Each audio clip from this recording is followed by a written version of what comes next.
భయంకరమైన దెబ్బలు పచ్చివాళ్ళు అంటే సంబంధం రక్తంతో సంబంధం ఉండదు, లోనన్నీ ఆగిపోతాయి, ఖర్చు పడతాను. ఇతడు తమతో 40% వహించుకొని వచ్చాడు ప్రభువు దగ్గరికి. ఎందుకంటే ప్రభు కార్యము చేస్తాడు. అతడు డబ్బులు అనేటువంటి ఎందుకు ఎట్లా వస్తాయి అనే దానికి మనం ఆయన చూద్దాం. రక్తము కాండం 15వ అధ్యాయం 16వ వచనంలో 26వ వచనంలో చూసినట్లయితే మానవుడికి వచ్చే డబ్బులు ఎలాంటివో అవి ఎట్టొస్తాయో అవి రాయబడి బైబిల్లో దేవుడు రాయించి పెట్టాడు ఆ మాట. మీ దేవుడైన యెహోవా వాక్కును శ్రద్ధగా విని ఆయన దృష్టికి న్యాయమైనది చేసి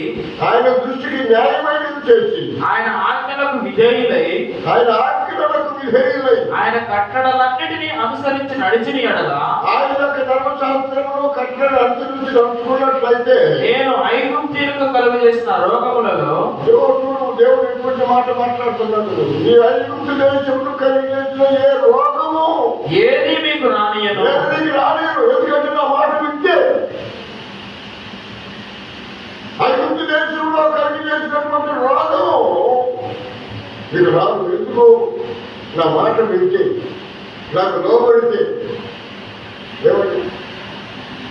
ఎందుకు ఈ డబ్బులు రావడం కారణం ఏంటంటే దేవుడు చెప్తున్న మర్మం, నా మాట కలగకపోవడం వలన, నా ధర్మశాస్త్రమును పాటించడం వలన కనుక మీకు డబ్బులు వస్తాము. భయంకరమైనటువంటి డబ్బులు వస్తాయి. ఆయన బాగా చేయగలిగినటువంటి శక్తివంతుడు. దేవుడు మనతో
తగినటువంటి మందులు ఉన్నాయి, మందులకు తగ్గటువంటి డాక్టర్లు ఉన్నారు మనం పాటు చేయడానికి. కానీ మానవుడి యొక్క జీవితంలో ఉండేటువంటి జబ్బులు ఎందుకంటే దేవుడు చెబుతున్న మాట, ఆ మాట మనం జ్ఞాపకం చేసుకుందాం. చెప్పు నేను చదువునాయన నిర్గమకాండం 16:26 వచనము. మీ దేవుడైన యెహోవా వాక్కును శ్రద్ధగా విని. చూడండి, దేవుడి మాట అన్నమాట. నీ దేవుడైన యెహోవా వాక్కును, వాక్కును, వాక్కు అనగా దేవుడి మాట శ్రద్ధగా విని. ఎటువంటి చేయటం కాదు, ఐదుకు మాదిరిగా కిటికీలో పోయి చచ్చిపోవడం కాదు. ఐదుకు ఎక్కడ కిటికీలో కూర్చొని పౌరుగా చెప్తుంటే అర్ధరాత్రి వరకు ఎక్కడా గుండెలకు పడి వచ్చాడు. మరి కిందకి వెళ్ళి ప్రార్థన చేసి బతికిచ్చాడు పౌరు గారు ఐదుకుని. చూడండి, అజాగ్రత్తగా ఉన్నావంటే నీ జీవితంలో నువ్వు బాగుపడవు.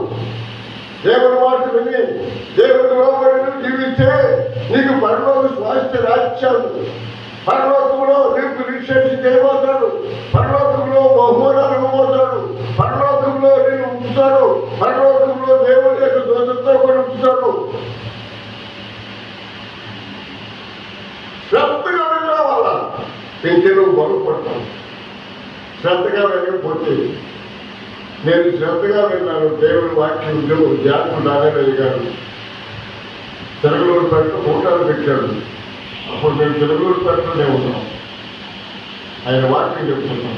ఎవరొచ్చిన అదే కొరకు ప్రభు యేసుక్రీస్తు లోకానికి తన ప్రాణములు పెట్టి రక్తములు ఖర్చాడు. దేవుడు ఆయన అంగీకరించుకోవడం నీకు నరకం